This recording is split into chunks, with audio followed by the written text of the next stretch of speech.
예, 우리가 지난주까지 누가복음 15장 이야기를 계속했습니다. 잃어버린 것을 회복하기 원하시는 하나님에 대해서. 그래서 특별히 그 중에 세 번째 이야기, 탕자의 이야기에 대해서 오랫동안 한 2달 정도 이야기를 했는데요. 오늘부터는 또 다른 책으로 넘어갑니다. 히브리서라고 하는 책. 잘 아시는 분들도 있고 아마 이 히브리서를 아주 잘 아는 분들은 많지는 않으실 거예요. 조금 책이 어렵기도 하고 한데 히브리서는 상당히 귀한 책입니다. 예수님에 대해서, 그러니까 물론 성경 전체가 누구에 대해서 하는 이야기죠. 예수님에 대해서 하는 이야기지만 상당히 아주 직접적으로 예수님에 대해서, 예수님이 어떤 분이신지를 설명하고 있는 책이 바로 히브리서라고 하는 책입니다. 그래서 우리가 이 책을 이렇게 하나하나 봐갈 때에 주보에 보면 제가 다음 주에 몇 장 말씀을 하는지도 이렇게 실어 놓거든요. 그러니까 집에 가서 설교 말씀 한번 기억나는 만큼 생각해 보시고 또 오늘 봤던 본문, 또 다음 주에 볼 본문 한 번씩 이렇게 보고 오시면 아마 조금 더 이해가 쉬우실 거예요. 왜냐하면 제가 시간이 다 안 돼서 중간중간에 못하는 구절들이 그냥 탁 떠버리면 왜 갑자기 이렇게 됐지, 이런 생각이 혹시 드실 수도 있으니까 시간이 되시면 꼭 집에서 자기 성경을 열어서 히브리서를 조금씩 보십시오. 별로 긴 책은 아니에요. 몇 장까지 있는가 하면 13장까지 있습니다. 그러니까 별로 길지 않고 그 오디오 성경으로 들어도 제가 들어보니까 영어 같은 경우는 45분 안에 끝나요. 그러니까 뭐 45분이면 여러분들 그 드라마 한 편 보는 거랑 똑같잖아요. 드라마 한 편 대신 성경 한 권, 이게 볼 수 있을 만한 트레이드 아닌가요? 한번 해보시고요. 특별히 그 주간 하는 본문들은 조금 이렇게 신경 써서 한번 읽고 오시면 좋을 것 같습니다. 오늘 첫 시간이라서 히브리서가 어떤 성경인지 먼저 간단하게 소개를 하고 오늘 본문으로 들어갈 텐데요. 히브리서는 누가 썼는지 우리에게 알려지지 않았어요. 사람들마다 이제 좀 이야기가 다릅니다. 어떤 사람들은 뒤에 디모데가 나오기 때문에, 맨 마지막 장에 보면 디모데 이야기가 나오기 때문에 디모데랑 아주 밀접했었던 사람이 누구죠? 사도 바울이잖아요. 그래서 바울이 쓰지 않았나 이렇게 이야기하는 사람도 있고, 또 어떤 사람은 여기 보면은 구약 율법에 대한 것들이 참 많이 나와 있어요. 구약 성경을 아주 잘 아는 사람이어야 되는데 신약 성경에 그런 인물이 한 명 있거든요.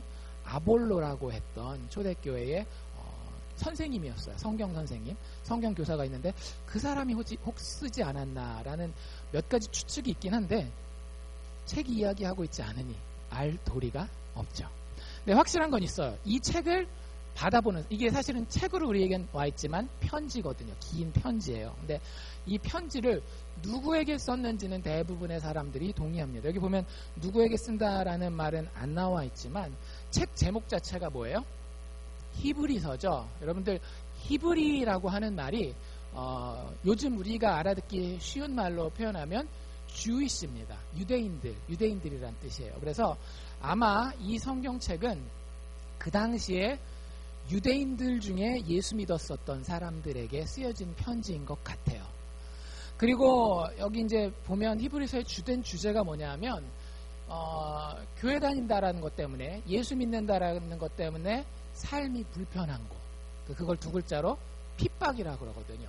핍박받는 것에 대한 이야기, 어떻게 예수 믿는 사람들이 그 어려움 가운데서 그 어려움을 잘 이겨낼 수 있는지에 대한 이야기가 이제 주로 기록이 되어 있는데, 그런 것들을 보면 유대인들 중에서도 그 당시에 보통 히브리서를 연대를 이야기할 때에 AD 한 50년부터 60년 사이를 얘기를 하는데, 뭐 AD 50년, 60년이 언젠가 좀 이렇게 그러실 텐데, 예수님이 돌아가신 게 AD 30년입니다. 그리고 예루살렘이 멸망하는 게 AD 70년이에요. 그러니까 그 어간에 이 편지를 썼는데, 처음에는 예수님 믿는 게 그렇게 어렵지 않았어요. 그냥 저런 종교가 있나 보다 그랬는데 점점 갈수록, 특별히 AD 49년에 로마의 황제 중에 클라우디오라고 하는 황제가 황제가 되면서부터 기독교를 핍박하기 시작해요. 그래서 제일 먼저 했던 일이 뭐냐면, 클라우디오가 황제 되었을 때에 로마에 있는 기독교인들을, 그리고 유태인들을 다 쫓아냅니다. 사도행전에 보면 그 기록이 나와 있어요. 그래서 자기가 가지고 있던 비즈니스, 뭐 집, 이런 거, 친구들 다 떨어뜨려 놓고 로마라고 하는 도시를 떠나야 했어요. 그리고 그게 AD 49년, 50년 어간인데 그때부터 시작해서 한 10년 정도 계속해서 어려움을 당해요. 그리고 그 유명한 우리가 로마 황제들의 이름 중에 다른 사람은 몰라도 이 사람 이름은 알아요. 혹시 들어보셨어요? 네로 황제라고? 네로 황제가 64년, AD 64년 정도에 등장합니다. 그리고 나서 기독교를 엄청 핍박하죠. 가장 대표적인 예가 뭐예요? 로마에다가 자기가 그 구시가지 있잖아요. 우리식으로 얘기를 하자면 다운타운, 올드 그 빌딩들이 있는 데다가 어떻게 사람을 시켜서 불을 확 질러버리죠. 그리고 난 다음에 뭐라고 소문을 퍼뜨리는가 하면 기독교인들이 불을 질렀다라고 이야기를 하고 그래서 그때 많은 기독교인들이 죽습니다. 그래서 네로 시대의 핍박은 정말로 심각했어요. 그래서 사람들을 이런 큰 나무 기둥 같은 데다가 묶어가지고 산채로 저녁 때 야간 경기 하잖아요. 옛날에 로마의 스포츠는 그 글래디에이터라고 하는 영화를 보셨는지 모르겠지만 검투사들이 나와서 칼싸움하고 이런 거예요. 근데 낮에는 잘 보이지만 밤에 잘 안 보일 때 횃불을 켜는데 그 횃불의 재료를 누구로 삼은 거예요? 교회 다니는 사람으로 삼은 거예요. 여러분들 그런 거 생각하면 우리는 진짜 편하게 신앙생활하고 있는 거예요. 예수 믿는 게 불편해요. 그분들 생각하면. 그리고 오늘날도 중동에서 지금 서방의 많은 언론들이 이야기를 하지 않아서 그렇지 중동과 아프리카 지역에서 예수 믿는 사람들이 엄청 죽어가고 있거든요. 그런 것들에 비하면 우리가 하는 고민은 어쩌면 세 발의 피일지도 모른다라는 생각을 해봅니다. 어쨌든 그렇게 핍박받던 시대에 이 히브리서가 쓰여지게 됩니다. 그래서 그 당시에 이 예수 믿기로 작정한 이제 갓 예수를 믿는 이 사람들이 가지게 되는 질문이 뭐였는가 하면 하나님이 예수 믿는 사람들에게 참 기쁨을 주시고 그분의 영광을 나눠주시고 복 주신다라고 이야기하시는데 그런 분이시라고 한다면 왜 이 땅에서의 우리 인생은 여전히 이렇게 고달픈가? 사실 오늘날도 우리가 던질 수 있는 질문이죠. 예수 믿으면 다 잘 되고 병에도 걸리지 않고 사업을 하면 사업하는 대로 다 잘 돼야 되고 아이들 키우면 아이들도 그냥 학교 가서 그냥 너무너무 칭찬만 받고 잘 되고 막 이러기를 바랄 거란 말이에요. 근데 예수 믿는 사람의 삶이 다 그런가요? 예수 믿으시니까 비즈니스가 너무 술술술술만 풀리시고 아픈데 하나 없이 그냥 짱짱하시고 자녀들이 막 밖에 나가서 아무 문제 없이 막 승승장구하는 소식만 들려오시던가요? 그렇지 않잖아요. 때로는 내가 억울한 형편에 처하기도 하고 이거는 꼭 이러면 안 되는데 라고 하는 그런 불길한 상황이 실제 내 인생 가운데 찾아옵니다. 불청객인데 이것에 대해서 히브리서는 전체적으로 이렇게 답을 해주고 있어요. 왜 그리스도인의 인생이 그렇게 고달픈가? 이유는 그리스도인의 인생은 여행길이기 때문이라서 그렇게 고달프다라는 거예요. 여러분들 여행은 목적지가 있습니까? 없습니까? 여행은 목적지가 있어요. 도착하면 어디에? 집에 들어가서 편하게 신발 벗고 양말 벗고 씻고 샤워하고 개운하게 쉴 수 있습니다. 여행은 언젠가 끝나게 돼 있어요.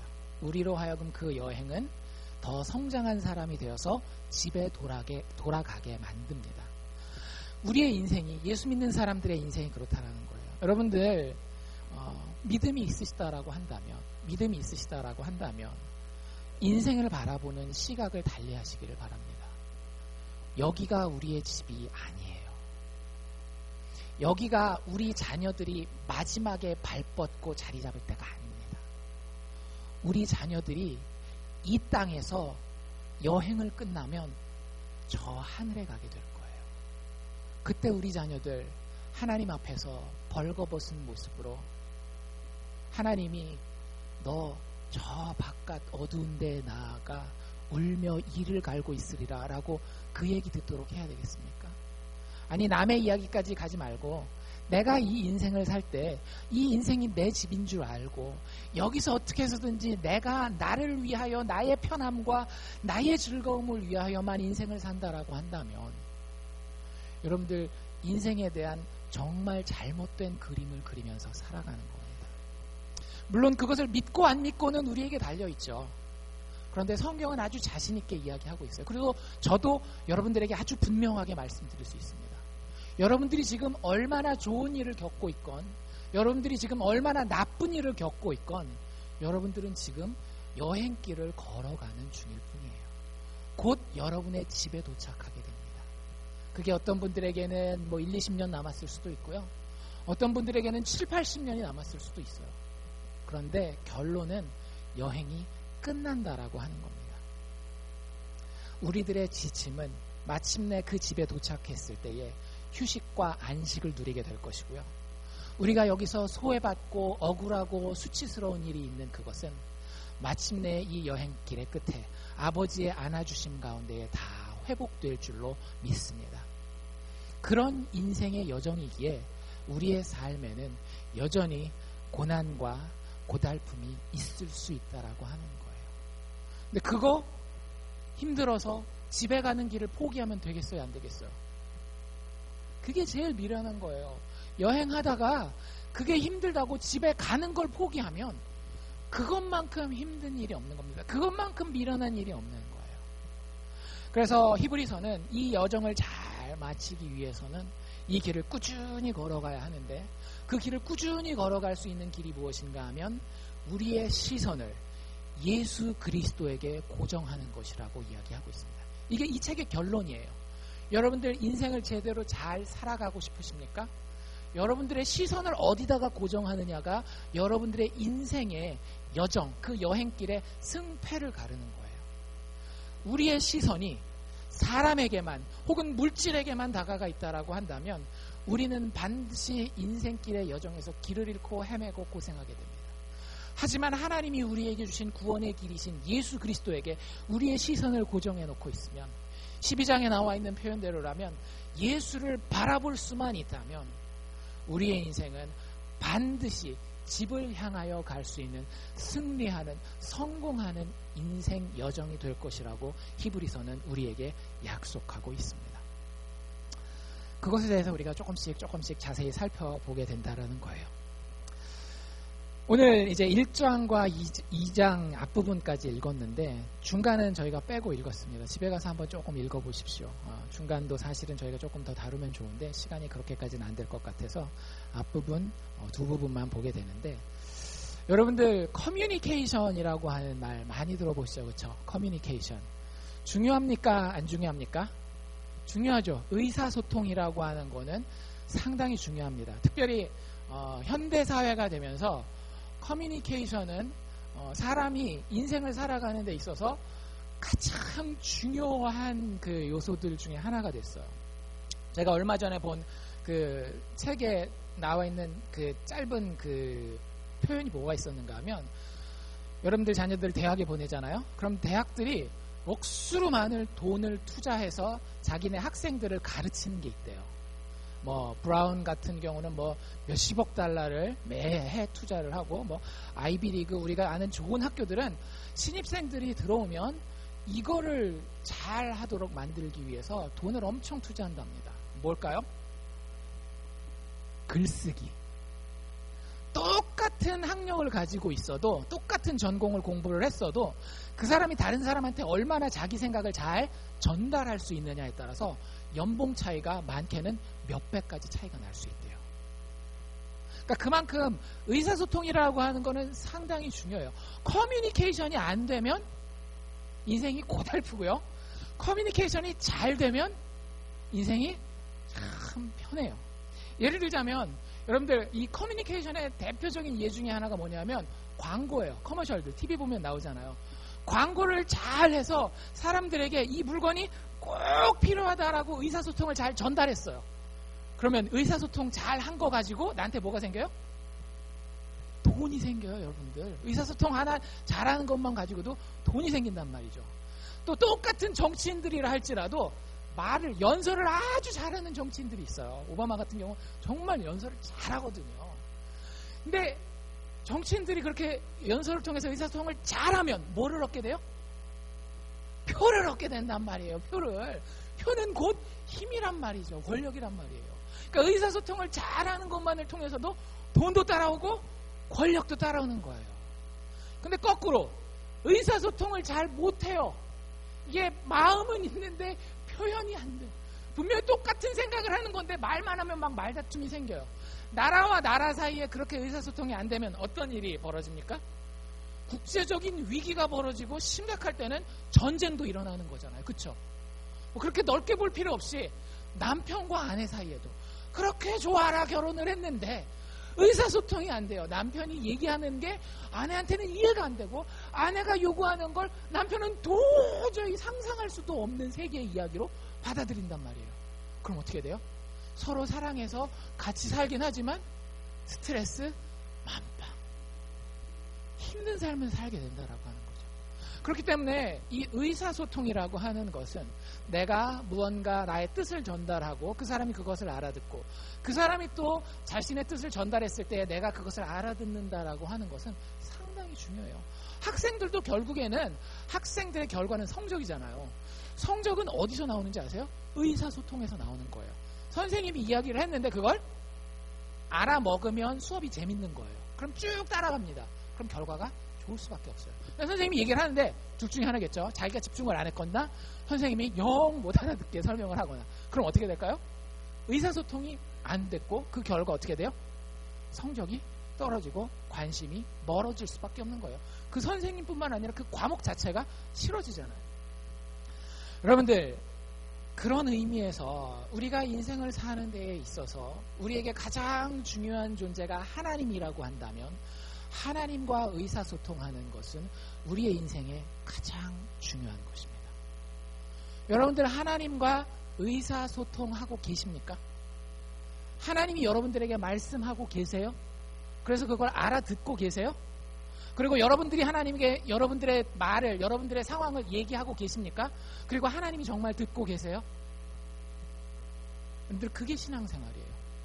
교회 그냥 나와서 앉아 있어서 종교적인 예식을 하는 것이 아니라 하나님은 인격이십니다. 하나님은 살아계시는 분이에요. 우리와 정말로 대화를 나누기를 원하시고 우리에게 의사소통하기를 원하세요. 근데 많은 교회에 앉아있는 사람들은 너무나 하나님 보시기에 답답할 만큼 의사소통이 안 돼요. 의사소통이 안 돼요. 열심은 있을지 모르겠지만 이게 뜻이 안 통하는 거예요. 뜻이. 근데 여러분들 오늘 우리가 읽은 이 말씀을 보면 하나님이 얼마나 애가 타도록 우리와 의사소통하기 원하시는지 한번 발견해 보실 수 있기를 바랍니다. 1절 말씀을 다시 보면 하나님이 이렇게 얘기하고 계세요. 옛적에 선지자들로, 이거 언제 하는 얘기죠? 구약성경을 하는 얘기죠. 여러분들 구약성경이 두꺼워요? 안 두꺼워요? 두껍단 말이에요. 근데 다 그게 누가 한 얘기냐면 선지자들이 한 얘기거든요. 근데 그 옛날에 구약시대에 선지자들을 통해서 여러 부분으로 여러 모양으로 때로는 역사를 기록하듯이 때로는 시를 읽듯이 때로는 노래를 하듯이 이렇게 때로는 법을 이렇게 설명하듯이 여러 부분과 여러 모양으로 우리 조상들에게 하나님 뭐 하셨다? 말씀하셨다라는 거예요. 히브리서 1장 1절이 하나님을 소개하는데 뭐라고 소개하고 계시는가 하면 말씀하시는 하나님이라고 하는 거예요. 여러분들 하나님 말씀하고 계세요. 하나님 말씀하고 계시는데 내가 안 들려요. 그럼 누구한테 문제가 있는 거예요? 나한테 문제가 있는 거예요. 하나님은 늘 자신을 알려주고 싶어 하십니다. 그걸 신학적인 용어로 계시라고 해요. 계시는 우리에게 성경 66권을 통해서 완벽하게 전해졌어요. 우리가 하나님에 대해서 하나님과 교제하기 위해서 하나님의 구원에 이르기 위해서 성경 이상의 더 어떤 다른 것이 필요하지 않아요. 하나님이 우리에게 완벽하게 자신을 다 알려주셨습니다. 여러분, 우리에게 말을 걸어오시는 하나님, 거기서 우리가 눈치채야 되는 게 있어요. 하나님은 우리와 관계하고 싶어 하신다라는 거예요. 여러분들 그런 경험 있으세요? 내가 누구한테 말을 걸었는데 전문용어로 씹혔습니다.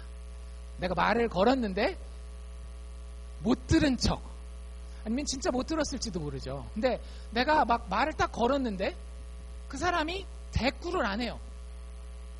여러분들 기분이 어떠세요?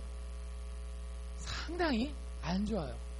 남편과 아내 사이가 있는데 저도 조금 나쁜 습관이 있어서 제가 기분이 나쁘면 아내가 이렇게 얘기를 하면 그냥 모른 척하고 그런 과거가 있었어요. 지금 좀 많이 나아지고는 있지만, 근데 그게 계속 쌓이면 어떻게 될까요? 그게 계속 쌓이면 관계가 좋아지겠어요? 망가지겠어요? 망가지게 돼요. 친구들 사이에서도 여러분들 친구들 사이가 이렇게 멀어지는 경우들 보면 많은 경우에 내가 의사를 전달했는데 그쪽에서 반응이 없을 때 그런 거예요. 여러분들 비즈니스 하거나 거버먼트에다가 이메일이나 뭐 보냈을 때 진짜 기분 나쁜 게 뭐예요? 내가 이메일을 썼는데, 메일을 썼는데 답장이 안 와요. 내가 인터뷰를 했는데, 잡 인터뷰를 했는데 최소한 됐다 안 됐다만 얘기만 해주면 될 텐데, 완전히 이거는 이런 답답함이 세상에 없잖아요. 여러분, 하나님도 우리를 향해서 똑같으실 겁니다. 하나님 우리에게 말씀하고 계세요. 너무나 말씀하고 싶으시고, 그래서 우리와 대화를 나누고 친밀한 인격적 관계를 원하시기를 상상하고 계세요. 꿈꾸고 계세요. 근데 많은 우리는 그 하나님의 소리를 듣지 못하고, 그 하나님의 내뻗으시는 손길을 보지 못하고, 그냥 세상에서 들리는 소리만 듣고 세상에서 보이는 손길만 쫓아가고 있다라고 하는 거죠. 히브리서 기자는 그것에 대해서 제일 먼저 우리를 깨우고 있는 거예요. 하나님이 이렇게 오랫동안 이렇게 많이 두껍게 우리에게 얘기를 걸어오고 계셔. 너희들 알고 있었어?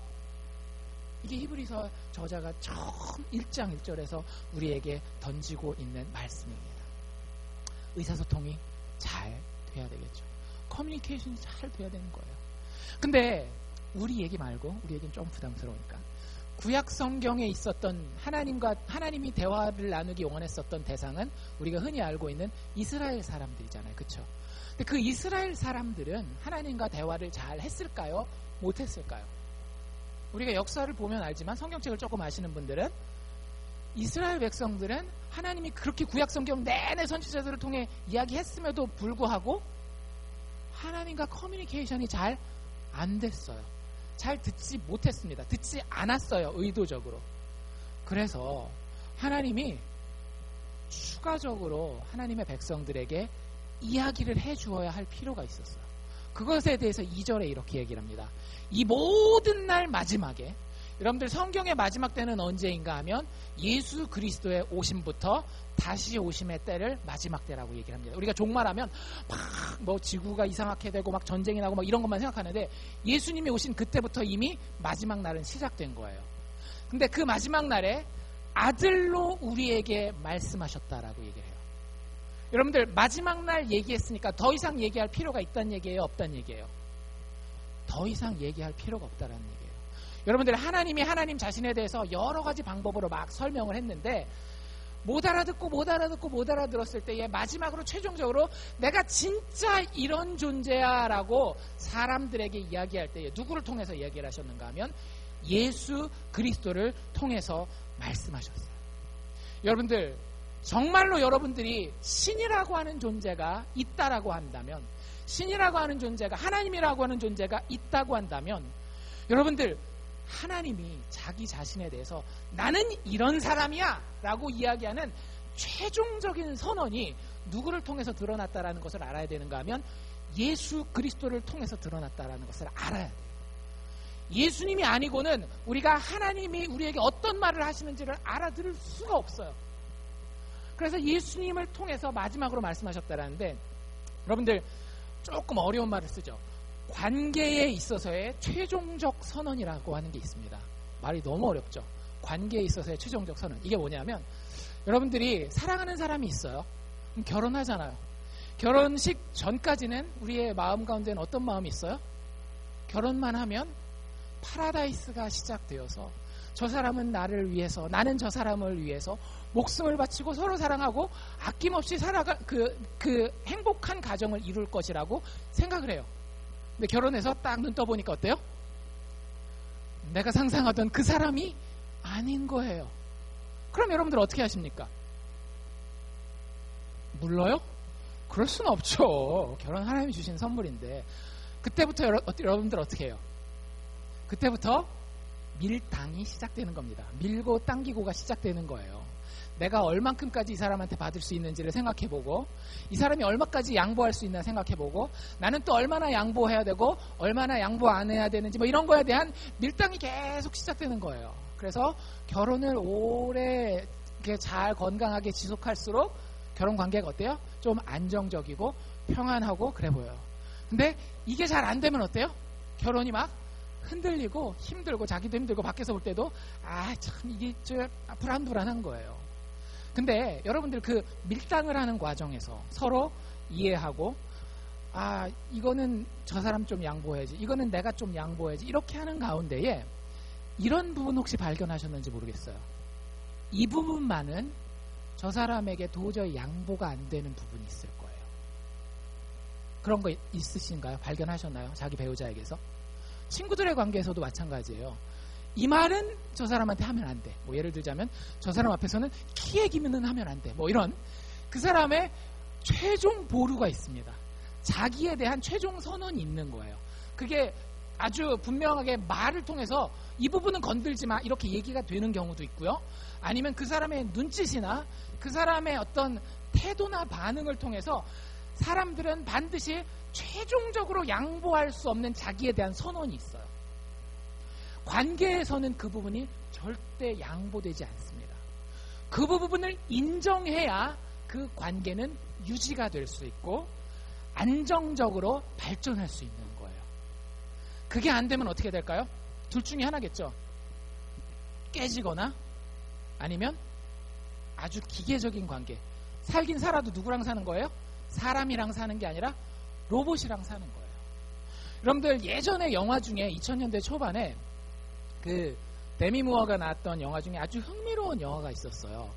스태포드 와이프라고 하는 그런 그 영화가 있었습니다. 어떤 이야기인가 하면 한 젊은 부부가 결혼을 하고 나름대로 여자가 잘 나가는 기자였어요. 방송사에서 잘 나가는 기자였는데 자기 커리어를 딱 쌓다가 그게 좀 이렇게 벽에 부딪혀서 회사를 그만두게 돼요. 그래서 마음도 좀 이렇게 새로 할 겸 해가지고 이사를 갑니다. 근데 이사 간 동네가 스태포드라고 하는 동네예요. 근데 그 동네에 딱 갔는데 너무 좋은 거예요. 막 조경들도 막 이렇게 예쁘게 잘 돼 있고 집들도 참 깨끗하고 사람들도 막 그냥 모르는데 지나가는데 집 보러 갔는데 막 인사하는데 너무 막 밝은 표정으로 막 이러는 거예요. 그래서 야 너무 좋다 해서 여기다 해가지고 이 젊은 부부가 이 스태포드라고 하는 마을로 이사를 오게 됩니다. 근데 이제 이사를 가니까 어때요? 이웃들을 알게 되고 사람들을 사귀게 되고 이 집 찾아가고 우리 집 초대하고 뭐 이런 일이 생긴단 말이에요. 근데 찾아갔는데 이 여자가 자기는 나름대로 아주 날고기는 경력을 가지고 진짜 인생을 자신 있게 살아왔다라고 딱 생각했는데 가는 집집마다 주눅이 막 드는 거예요.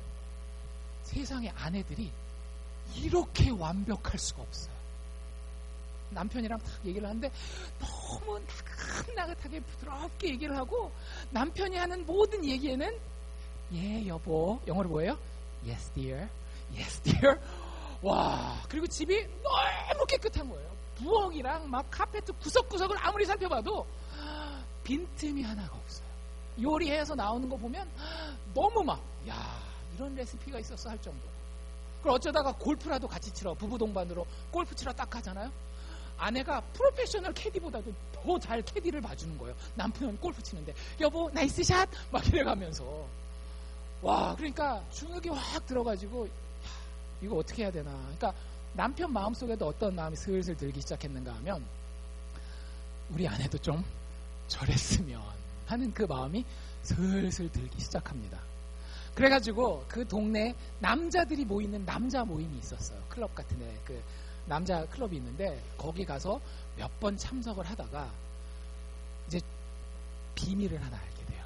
그 비밀이 뭐였는가 하면 그 동네에 있는 모든 아내들은 다 로봇이었어요.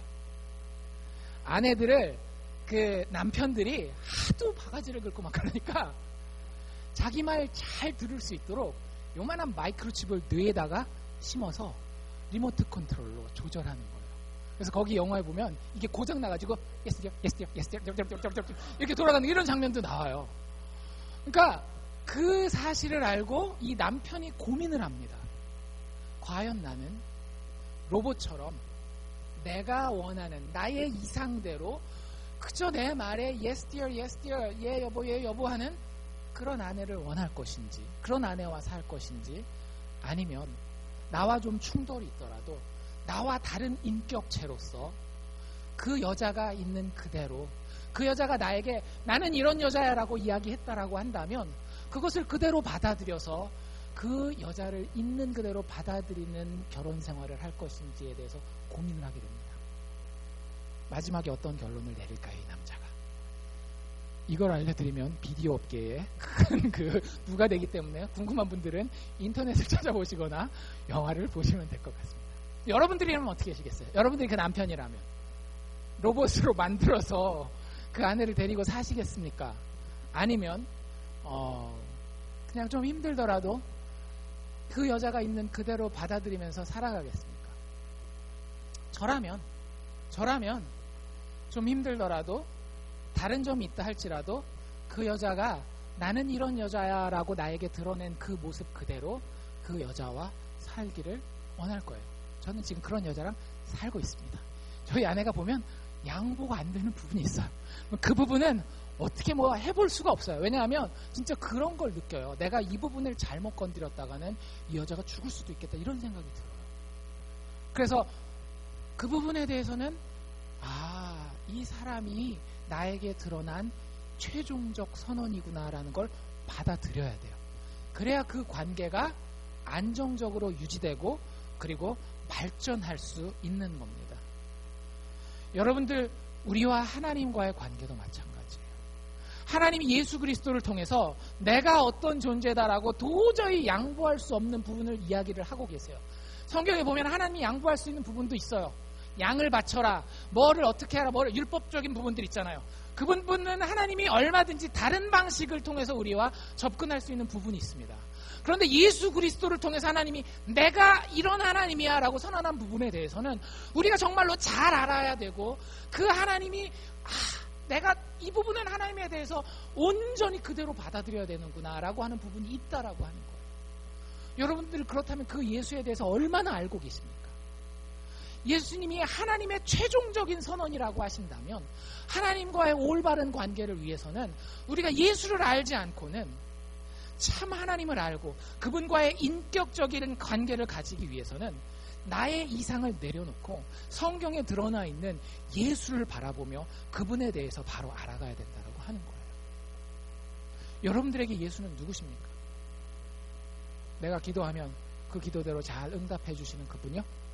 내가 힘들 때 하면은 나를 좀 위로해 주시는, 평상시에 내가 좀 불편하고 내가 조금 죄 짓는 자리에 있을 때는 자리를 좀 비켜주셨다가, 그랬다가 내가 좀 힘들 때는 좀 와가지고 내 비서 역할도 해주고 내 조수 역할도 해주고, 이런 분이 여러분의 예수님이십니까?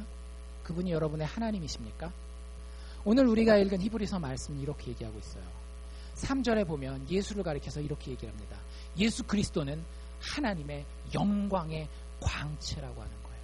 신이 있다라고 한다면 그 신이 우리에게 보이지 않을 텐데, 예수 그리스도께서 이 땅에 우리와 똑같은 육신을 입고 오셔서 하나님의 영광스러운 모습으로 신이 너희와 함께 너희와 같은 모습으로 너희 인생에 존재한다라고 하는 그 영광의 광채가 되신 분이라고 하는 거예요. 또 그 본체의 형상이시라는 거예요. 예수님 뭐라 그랬어요? 나를 본 자는 아버지를 보았다라고 이야기를 하잖아요.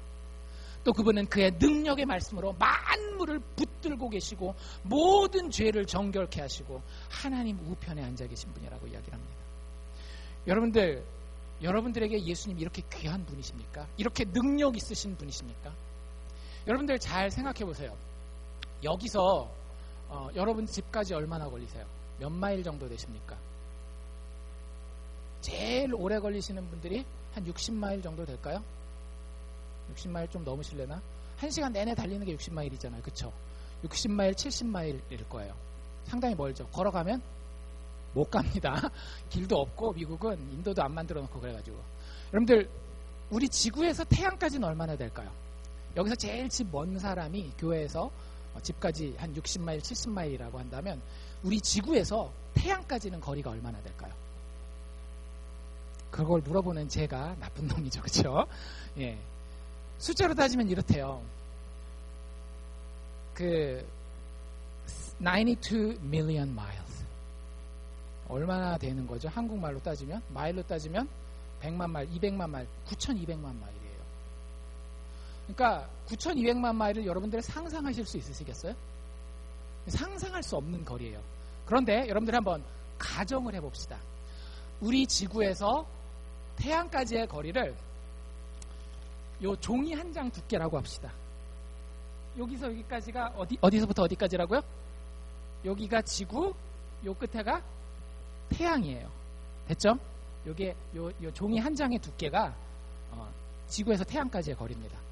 그러면 여러분들 우리가 뭐 수성, 금성 뭐 이렇게 얘기하는 거는 별이 아니거든요. 걔네는 별이 아니고 태양처럼 이렇게 빛나는 애들을 star, 별이라고 얘기를 하는데, 지구에서 가장 가까운 별, 태양 빼고 가장 가까운 별까지 이 종이를 이렇게 쌓으면 몇 장 정도 쌓아서 두께가 얼마나 되면 가장 가까운 별까지 갈 수 있을까요? 몇 장 정도? 한 이 정도 쌓으면 될까요? 그 정도도 너무 많네. 이게 벌써 92 million miles니까 가장 가까운 별까지 이거 70feet를 70feet를 쌓아야 돼요. 종이를. 얼마나 되는 거예요? 미터로 따지면 21m예요. 그러니까 여러분들 키에 10배가 넘는 거예요. 이거 쌓았을 때. 그게 우리가 갈 수 있는 가장 가까운 별까지의 거리예요. 우리가 속해 있는 그 별들이 모여 있는 그걸 우리가 은하계라고 부르잖아요. 갤럭시라고 부르잖아요. 그 갤럭시가 이렇게 둥글게 생겼는데 그 끝에서 끝까지 지름이라 그러죠. 그 지름은 그러면 이것도 종이장 두께로 봤을 때, 이 종이장 한 장 두께가 92 million miles라고 했을 때 그 은하 끝에서 끝까지의 거리는 얼마나 될까요? 이거 몇 장이나 놓으면은 거기에 도착할 수 있을까요? 310 miles. 이 종이를 이렇게 종이로 쌓아가지고 300마일이 넘게 쌓아야 우리가 존재하는 은하의 끝에서 끝까지 있는 거예요. 여러분들, 근데 우리가 존재하는 이 은하는 전 우주에서 먼지 티끌 하나밖에 안 됩니다. 그 과학자들이 얘기를 하는 거예요. 종교 목사님들이 얘기를 하는 게 아니라 과학자들이 늘 얘기를 하는 게, 우리가 살고 있는 이 은하는 온 우주에서 봤을 때 먼지 한 티끌 하나밖에 안 된다라고 하는 거예요.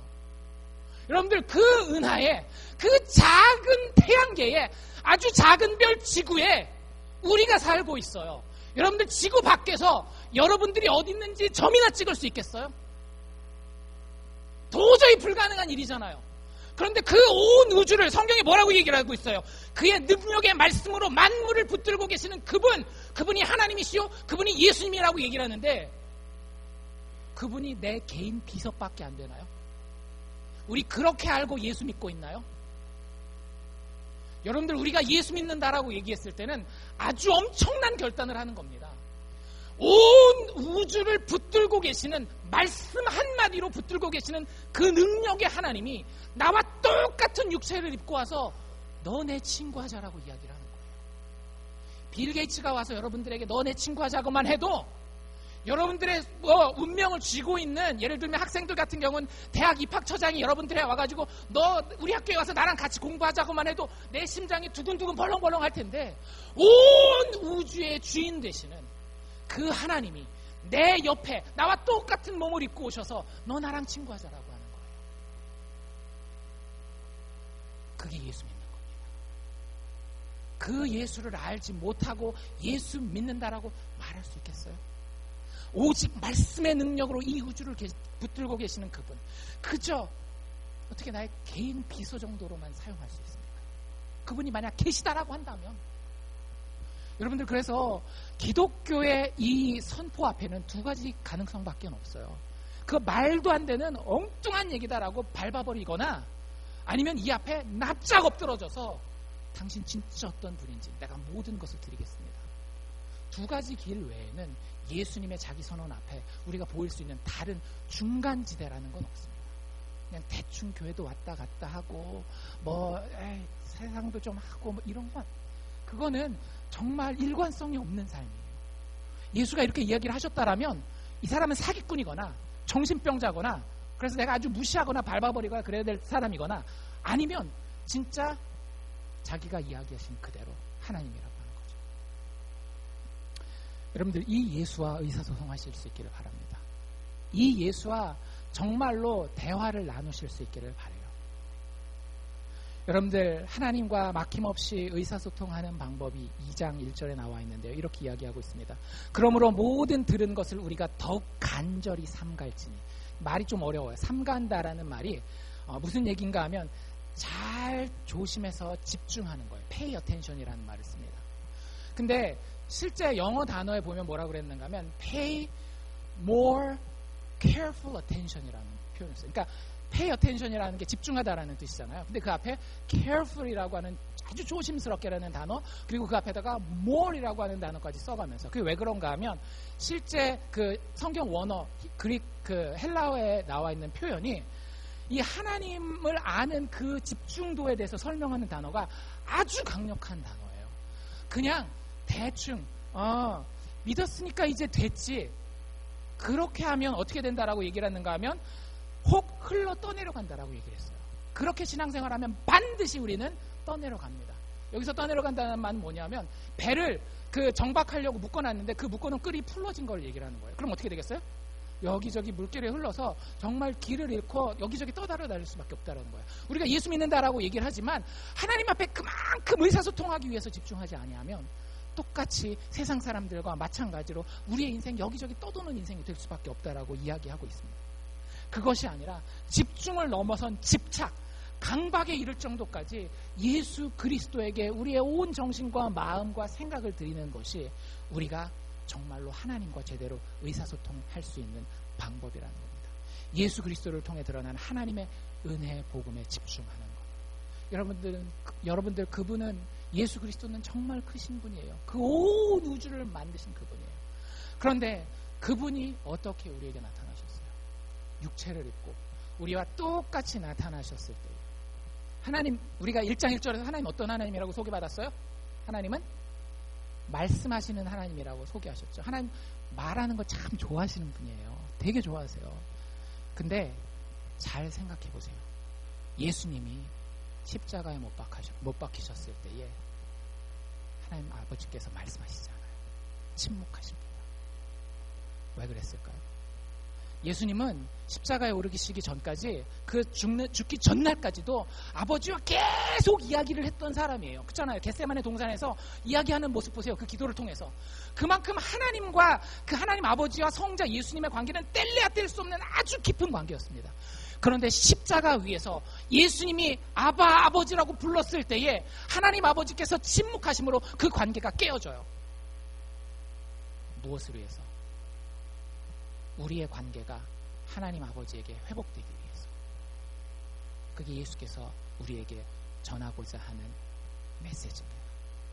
온 우주의 주인 되시는 하나님께서 스스로 깨어짐을, 스스로 자기 살을 찢으심을, 스스로 자기 피를 흘리셔서 그 관계가 깨어짐을 체험하심으로 우리를 하나님과의 관계로 회복시키시겠다는 거예요. 그래서 예수의 이름으로 기도할 때에 아버지께서 들으시겠다는 거예요. 기도할 때 뭐라고 기도해요? 예수님의 이름으로 기도합니다. 그분이 우리를 위해서 아버지와 관계를 깨뜨리셨고 그 깨뜨림이 우리가 치러야 할 대가를 치러 우리는 이제 예수의 이름으로 나아가면 아버지 앞에 응답받고 아버지가 듣는 하나님 앞에 의인이 되었다라고 하는 거예요. 여러분들 인생에 어떤 고민을 가지고 있고 어떤 어려움을 가지고 있습니까? 이 예수가 나의 구세주라고 한다면 하나님 앞에 얘기하십시오. 하나님 여러분들에게 말씀하실 것이고 그 말씀이 육신이 되어서 여러분들 인생 가운데 능력으로 역사하실 줄로 믿습니다. 기도하겠습니다.